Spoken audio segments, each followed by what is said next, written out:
Hi friends, Jesus with us ಚಾನೆಲ್ಗೆ ನಿಮಗೆ ಮತ್ತೆ ಸ್ವಾಗತ. ದಯವಿಟ್ಟು ವಿಡಿಯೋವನ್ನು ಸ್ಕಿಪ್ ಮಾಡದೆ ಪೂರ್ತಿ ನೋಡಿ ದೇವರ ವಾಕ್ಯವನ್ನು ಸಂಪೂರ್ಣ ತಿಳಿಯುವಿರಿ. ನೀವು ಫಸ್ಟ್ ಟೈಮ್ ನಮ್ಮ ಚಾನೆಲ್ಗೆ ಬಂದಿದ್ದಾರೆ, ದಯವಿಟ್ಟು ಸಬ್ಸ್ಕ್ರೈಬ್ ಮಾಡಿ. ವಿಡಿಯೋವನ್ನು ಲೈಕ್ ಮಾಡಿ, ವಿಡಿಯೋವನ್ನು ನಿಮ್ಮ ಸ್ನೇಹಿತರಿಗೆ ಶೇರ್ ಮಾಡಿ. ನಿಮ್ಮಿಂದ ನಮಗೆ ಹೊಸ ವಿಡಿಯೋ ಮಾಡಲು ಸ್ಫೂರ್ತಿ ಸಿಗುತ್ತದೆ.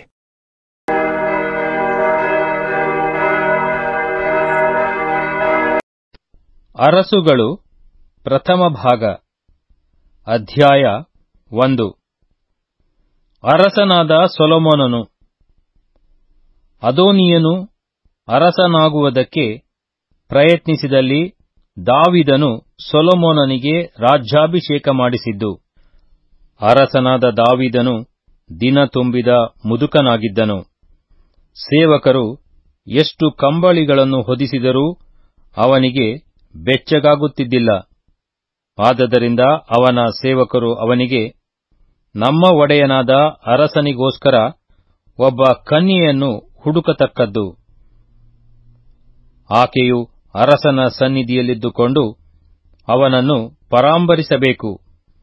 ಆಕೆಯು ನಮ್ಮ ಒಡೆಯನಾದ ಅರಸನ ಮಗ್ಗುಲಲ್ಲಿ ಮಲಗುವುದಾದರೆ ಅವನಿಗೆ ಬೆಚ್ಚಗಾಗುವುದು ಎಂದು ಹೇಳಿ, ಇಸ್ರಾಯೇಲ್ಯರ ಎಲ್ಲಾ ಪ್ರಾಂತಗಳಲ್ಲಿ ಅತಿ ಸುಂದರಿಯಾದ ಹುಡುಗಿಯನ್ನು ಹುಡುಕುವುದಕ್ಕೆ ಹೋಗಿ ಶೂನೇಮ್ ಊರಿನ ಅಬೀಷಗ್ ಎಂಬಾಕೆಯನ್ನು ಕಂಡು ಆಕೆಯನ್ನು ಅರಸನ ಬಳಿಗೆ ಕರಕೊಂಡು ಬಂದರು.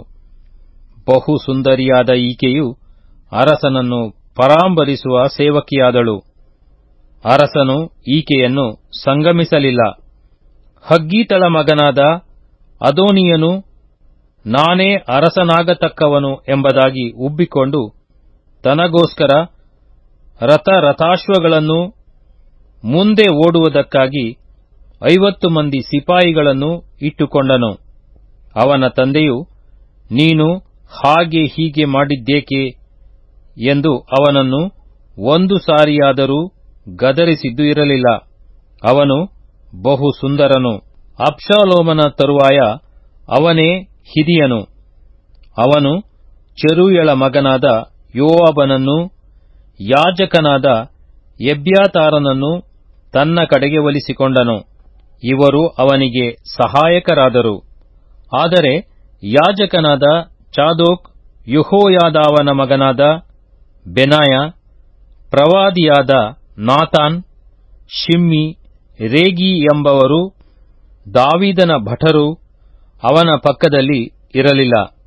ಅದೋನೀಯನು ರೋಗೆಲ್, ಬುಗ್ಗೆಯ ಬಳಿಯಲ್ಲಿರುವ ಚೋಹೆಲೆತ್ ಬಂಡೆಯ ಮೇಲೆ ಕುರಿ, ಹೋರಿ ಮೊದಲಾದ ಕೊಬ್ಬಿದ ಪಶುಗಳನ್ನು ಯಜ್ಞ ಮಾಡಿಸಿ, ಪ್ರವಾದಿಯಾದ ನಾತಾನ್, ಬೆನಾಯ, ಯುದ್ಧಭಟರು, ತಮ್ಮನಾದ ಸೊಲೊಮೋನ್ ಇವರನ್ನು ಬಿಟ್ಟು ರಾಜಪುತ್ರರಾದ ತನ್ನ ಉಳಿದ ಸಹೋದರರನ್ನೂ ಅರಸನ ಉದ್ಯೋಗಸ್ಥರಾದ ಎಲ್ಲಾ ಯೆಹೂದ್ಯರನ್ನೂ ಔತಣಕ್ಕೆ ಕರೆಸಿದನು.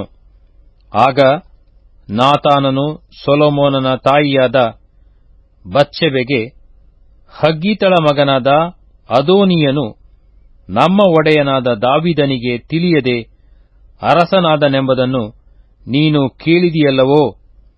ಈಗ ನನ್ನ ಆಲೋಚನೆಯನ್ನು ಲಾಲಿಸಿ ನಿನ್ನ ಮತ್ತು ನಿನ್ನ ಮಗನಾದ ಸೊಲೊಮೋನನ ಜೀವವನ್ನು ಉಳಿಸಿಕೋ. ನೀನು ಅರಸನಾದ ದಾವೀದನ ಬಳಿಗೆ ಹೋಗಿ ಅವನಿಗೆ, ನನ್ನ ಒಡೆಯನಾದ ಅರಸನು ತನ್ನ ತರುವಾಯ ನನ್ನ ಮಗನಾದ ಸೊಲೊಮೋನನೇ ಆಳಬೇಕು, ಅವನೇ ತನ್ನ ಸಿಂಹಾಸನದ ಮೇಲೆ ಕೂತುಕೊಳ್ಳಬೇಕು ಎಂದು ತನ್ನ ದಾಸಿಯಾದ ನನಗೆ ಪ್ರಮಾಣ ಮಾಡಿ ಹೇಳಿದನಲ್ಲ. ಹೀಗಿದ್ದ ಮೇಲೆ ಅದೋನೀಯನು ಆಳುವುದೇಕೆ ಎಂದು ಹೇಳು. ನೀನು ಅರಸನೊಡನೆ ಮಾತಾಡುತ್ತಿರುವಾಗ ನಾನು ಬಂದು ನಿನ್ನ ಮಾತನ್ನು ದೃಢಪಡಿಸುವೆನು ಅಂದನು. ಅರಸನು ಬಹು ವೃದ್ಧನಾಗಿದ್ದರಿಂದ ಶೂನೇಮ್ಯಳಾದ ಅಬೀಷಗ್ ಎಂಬಾಕೆಯ ಪರಾಂಬರಿಕೆಯನ್ನು ಹೊಂದುತ್ತಾ ಒಳಗಿನ ಕೋಣೆಯಲ್ಲಿಯೇ ಇರುತ್ತಿದ್ದನು. ಬತ್ಷೆಬೆಯು ಅಲ್ಲಿಗೆ ಹೋಗಿ ಅರಸನಿಗೆ ಬೊಗ್ಗಿ ನಮಸ್ಕರಿಸಿದಳು. ಅರಸನು, ನಿನಗೇನು ಬೇಕು ಎಂದು ಆಕೆಯನ್ನು ಕೇಳಿದನು. ಆಗ ಆಕೆಯು, ನನ್ನ ಒಡೆಯನು ತನ್ನ ದೇವರಾದ ಯೆಹೋವನ ಮೇಲೆ ಆಣೆಯಿಟ್ಟು, ತನ್ನ ದಾಸಿಯಾದ ನನಗೆ, ನನ್ನ ತರುವಾಯ ನಿನ್ನ ಮಗನಾದ ಸೊಲೊಮೋನನು ಅರಸನಾಗಬೇಕು, ನಿಜವಾಗಿ ಅವನೇ ನನ್ನ ಸಿಂಹಾಸನದ ಮೇಲೆ ಕೂತುಕೊಳ್ಳಬೇಕು ಎಂಬುದಾಗಿ ಹೇಳಿದನಲ್ಲ. ಆದರೆ ಈಗ ಅದೋನೀಯನು ನನ್ನ ಒಡೆಯನೂ ಅರಸನೂ ಆದ ನಿನಗೆ ತಿಳಿಯದೆ ರಾಜನಾಗಿ ಹೋರಿ ಕುರಿ ಮೊದಲಾದ ಹಲವು ಕೊಬ್ಬಿದ ಪಶುಗಳನ್ನು ಯಜ್ಞ ಮಾಡಿಸಿ ನಿನ್ನ ಸೇವಕನಾದ ಸೊಲೊಮೋನನ ಹೊರತಾಗಿ ಎಲ್ಲಾ ರಾಜಪುತ್ರರನ್ನೂ ಯಾಜಕನಾದ ಎಬ್ಯಾತಾರನನ್ನೂ ಸೇನಾಪತಿಯಾದ ಯೋವಾಬನನ್ನೂ ಔತಣಕ್ಕೆ ಕರೆದಿದ್ದಾನೆ. ನನ್ನ ಒಡೆಯನೂ ಅರಸನೂ ಆದ ನಿನ್ನ ತರುವಾಯ ಸಿಂಹಾಸನದ ಮೇಲೆ ಕೂತುಕೊಳ್ಳತಕ್ಕವರಾರೆಂಬುದನ್ನು ನೀನೇ ಗೊತ್ತು ಮಾಡಬೇಕೆಂದು ಇಸ್ರಾಯೇಲ್ಯರು ಕಾದುಕೊಂಡಿರುತ್ತಾರೆ. ನನ್ನ ಒಡೆಯನೂ ಅರಸನೂ ಆದ ನೀನು ಹಾಗೆ ಮಾಡದೆ ಪಿತೃಗಳ ಬಳಿಗೆ ಸೇರುವುದಾದರೆ ನಾನು ನನ್ನ ಮಗನೂ ದೋಷಾರೋಪಣೆಗೆ ಗುರಿಯಾಗುವೆವು ಎಂದು ಹೇಳಿದಳು. ಆಕೆಯು ಹೀಗೆ ಅರಸನ ಸಂಗಡ ಮಾತಾಡುತ್ತಿರುವಷ್ಟರಲ್ಲಿ ಪ್ರವಾದಿಯಾದ ನಾತಾನನು ಬಂದನು. ಸೇವಕರು ನಾತಾನನು ಬಂದಿರುವ ಸಂಗತಿಯನ್ನು ಅರಸನಿಗೆ ತಿಳಿಸಿದರು. ನಾತಾನನು ಅರಸನ ಮುಂದೆ ಹೋಗಿ ಸಾಷ್ಟಾಂಗ ನಮಸ್ಕಾರ ಮಾಡಿ, ನನ್ನ ಒಡೆಯನೂ ಅರಸನೂ ಆದ ನೀನು ಅದೋನೀಯನಿಗೆ ಅರಸನಾಗುವುದಕ್ಕೂ ನಿನ್ನ ಸಿಂಹಾಸನದ ಮೇಲೆ ಕೂತುಕೊಳ್ಳುವುದಕ್ಕೂ ಅಪ್ಪಣೆ ಕೊಟ್ಟಿರುವಂತೆ ಕಾಣುತ್ತದೆ. ಅವನು ಗಟ್ಟಾ ಇಳಿದು ಹೋಗಿ ಹೋರಿ ಕುರಿ ಮುಂತಾದ ಹಲವು ಕೊಬ್ಬಿದ ಪಶುಗಳನ್ನು ಯಜ್ಞ ಮಾಡಿಸಿ ಎಲ್ಲಾ ರಾಜಪುತ್ರರನ್ನೂ ಸೇನಾಪತಿಗಳನ್ನೂ ಯಾಜಕನಾದ ಎಬ್ಯಾತಾರನನ್ನೂ ಔತಣಕ್ಕೆ ಕರೆದಿದ್ದಾನೆ. ಅವರು ಅವನ ಪಂಕ್ತಿಯಲ್ಲಿ ಅನ್ನಪಾನಗಳನ್ನು ತೆಗೆದುಕೊಂಡು ಅರಸನಾದ ಅದೋನೀಯನು ಚಿರಂಜೀವಿಯಾಗಿರಲಿ ಎಂದು ಕೂಗುತ್ತಿರುತ್ತಾರೆ. ಆದರೆ ಅವನು ನಿನ್ನ ಸೇವಕನಾದ ನನ್ನನ್ನೂ ಯಾಜಕನಾದ ಚಾದೋಕ್ ಯೆಹೋಯಾದಾವನ ಮಗನಾದ ಬೆನಾಯ ಎಂಬವರನ್ನು ನಿನ್ನ ಸೇವಕನಾದ ಸೊಲೊಮೋನನನ್ನು ಔತಣಕ್ಕೆ ಕರೆಯಲಿಲ್ಲ. ಈ ಕಾರ್ಯವು ನನ್ನ ಒಡೆಯನೂ ಅರಸನೂ ಆದ ನಿನ್ನಿಂದಲೇ ನಡೆದಿರುವ ಪಕ್ಷದಲ್ಲಿ ನಿನ್ನ ತರುವಾಯ ಸಿಂಹಾಸನದ ಮೇಲೆ ಕೂತುಕೊಳ್ಳತಕ್ಕವರಾರೆಂಬುದನ್ನು ನಿನ್ನ ಸೇವಕನಾದ ನನಗೆ ತಿಳಿಸಬಾರದಾಗಿತ್ತೇ ಎಂದು ಹೇಳಿದನು. ಅರಸನಾದ ದಾವೀದನು ಬತ್ಷೆಬೆಯನ್ನು ಕರೆಯಬೇಕೆಂದು ಆಜ್ಞಾಪಿಸಿದನು. ಆಕೆಯು ಬಂದು ಅರಸನ ಮುಂದೆ ನಿಂತಾಗ ಅರಸನು ಆಕೆಗೆ, ನನ್ನ ಪ್ರಾಣವನ್ನು ಎಲ್ಲಾ ಇಕ್ಕಟ್ಟುಗಳಿಂದ ಬಿಡಿಸಿ ಕಾಪಾಡಿದ ಯೆಹೋವನಾಣೆ, ನನ್ನ ತರುವಾಯ ನಿನ್ನ ಮಗನಾದ ಸೊಲೊಮೋನನು ಅರಸನಾಗಿ ನನ್ನ ಸಿಂಹಾಸನದ ಮೇಲೆ ಕೂತುಕೊಳ್ಳಬೇಕೆಂದು ನಾನು ನಿನಗೆ ಇಸ್ರಾಯೇಲ್ ದೇವರಾದ ಯೆಹೋವನ ಹೆಸರಿನಲ್ಲಿ ಪ್ರಮಾಣ ಮಾಡಿದ್ದನ್ನು ಈ ಹೊತ್ತೇ ನೆರವೇರಿಸುವೆನು ಅಂದನು. ಆಗ ಬತ್ಷೆಬೆಯು ಅರಸನಿಗೆ ಸಾಷ್ಟಾಂಗ ನಮಸ್ಕಾರ ಮಾಡಿ, ನನ್ನ ಒಡೆಯನೂ ಅರಸನೂ ಆದ ದಾವೀದನು ಸದಾಕಾಲ ಬಾಳಲಿ ಎಂದಳು. ಅನಂತರ ಅರಸನಾದ ದಾವೀದನು ತನ್ನ ಸೇವಕರಿಗೆ ಯಾಜಕನಾದ ಚಾದೋಕ್, ಪ್ರವಾದಿಯಾದ ನಾತಾನ್, ಯೆಹೋಯಾದಾವನ ಮಗನಾದ ಬೆನಾಯ ಎಂಬವರನ್ನು ಕರೆಯಿರಿ ಎಂದು ಆಜ್ಞಾಪಿಸಿದನು. ಅವರು ಅರಸನ ಸನ್ನಿಧಿಗೆ ಬರಲು ಅರಸನು ಅವರಿಗೆ, ನೀವು ನನ್ನ ಸೇವಕರನ್ನು ಕರಕೊಂಡು ನನ್ನ ಮಗನಾದ ಸೊಲೊಮೋನನನ್ನು ನನ್ನ ಹೇಸರ ಕತ್ತೆಯ ಮೇಲೆ ಕುಳ್ಳಿರಿಸಿಕೊಂಡು ಗೀಹೋನ್ ಬುಗ್ಗೆಗೆ ಹೋಗಿರಿ. ಅಲ್ಲಿ ಯಾಜಕನಾದ ಚಾದೋಕನೂ ಪ್ರವಾದಿಯಾದ ನಾತಾನನೂ ಅವನನ್ನು ಇಸ್ರಾಯೇಲ್ಯರ ಅರಸನನ್ನಾಗಿ ಅಭಿಷೇಕಿಸಲಿ. ಅನಂತರ ಕೊಂಬನೂದಿರಿ. ಎಲ್ಲರೂ ಅರಸನಾದ ಸೊಲೊಮೋನನು ಚಿರಂಜೀವಿಯಾಗಿರಲಿ ಎಂದು ಆರ್ಭಟಿಸಲಿ. ಆಮೇಲೆ ನೀವು ಅವನ ಹಿಂದೆ ಬನ್ನಿರಿ. ಅವನು ಅರಮನೆಯನ್ನು ಪ್ರವೇಶಿಸಿ ನನ್ನ ಸಿಂಹಾಸನದ ಮೇಲೆ ಕೂತುಕೊಂಡು ನನಗೆ ಬದಲಾಗಿ ಆಳಬೇಕು.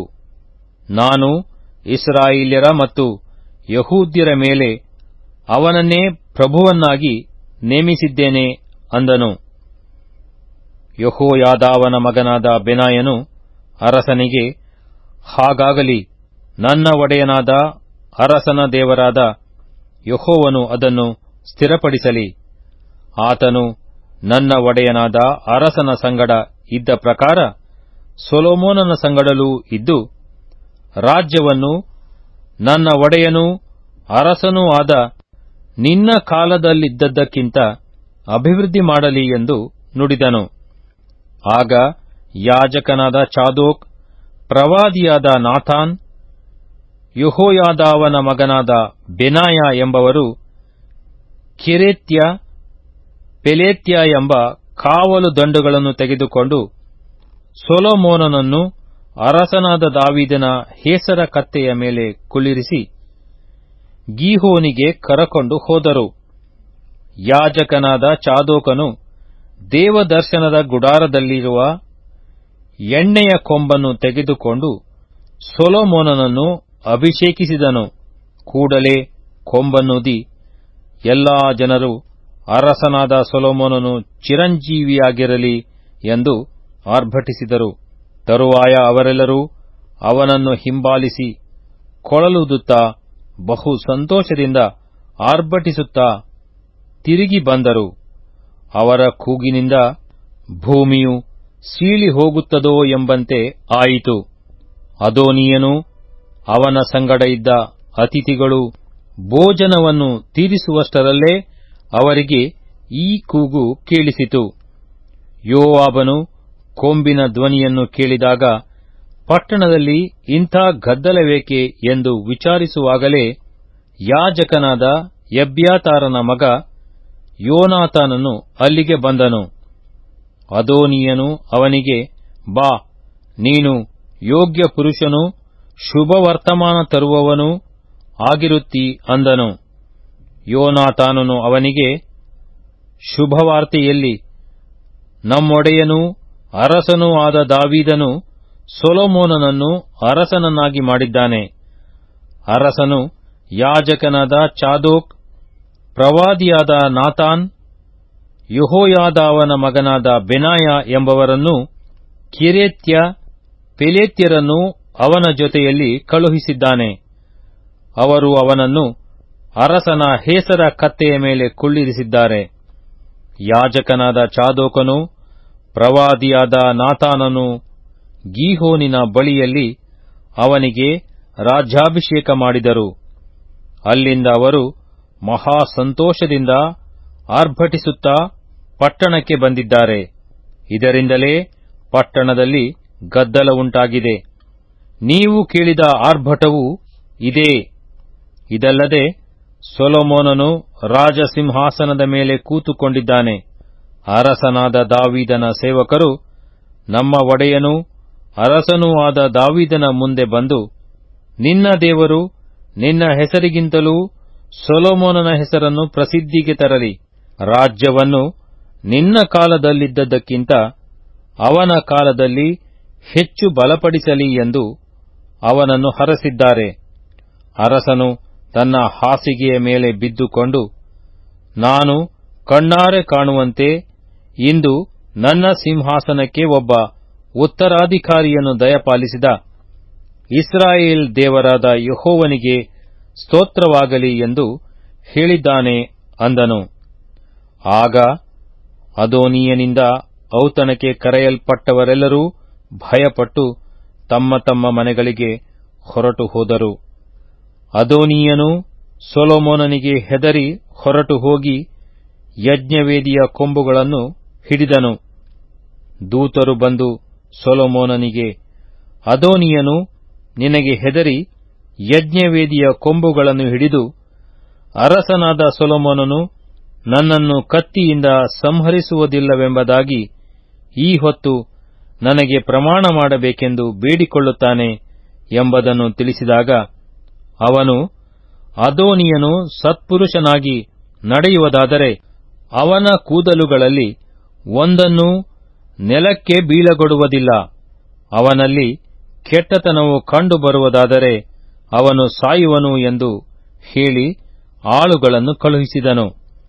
ಅವನನ್ನು ಯಜ್ಞವೇದಿಯ ಬಳಿಯಿಂದ ತರಿಸಿದನು. ಅವನು ಬಂದಾಗ ಅರಸನಾದ ಸೊಲೊಮೋನನಿಗೆ ಸಾಷ್ಟಾಂಗ ನಮಸ್ಕಾರ ಮಾಡಿದನು. ಸೊಲೊಮೋನನು ಅವನಿಗೆ ಮನೆಗೆ ಹೋಗ ಅಪ್ಪಣೆ ಕೊಟ್ಟನು.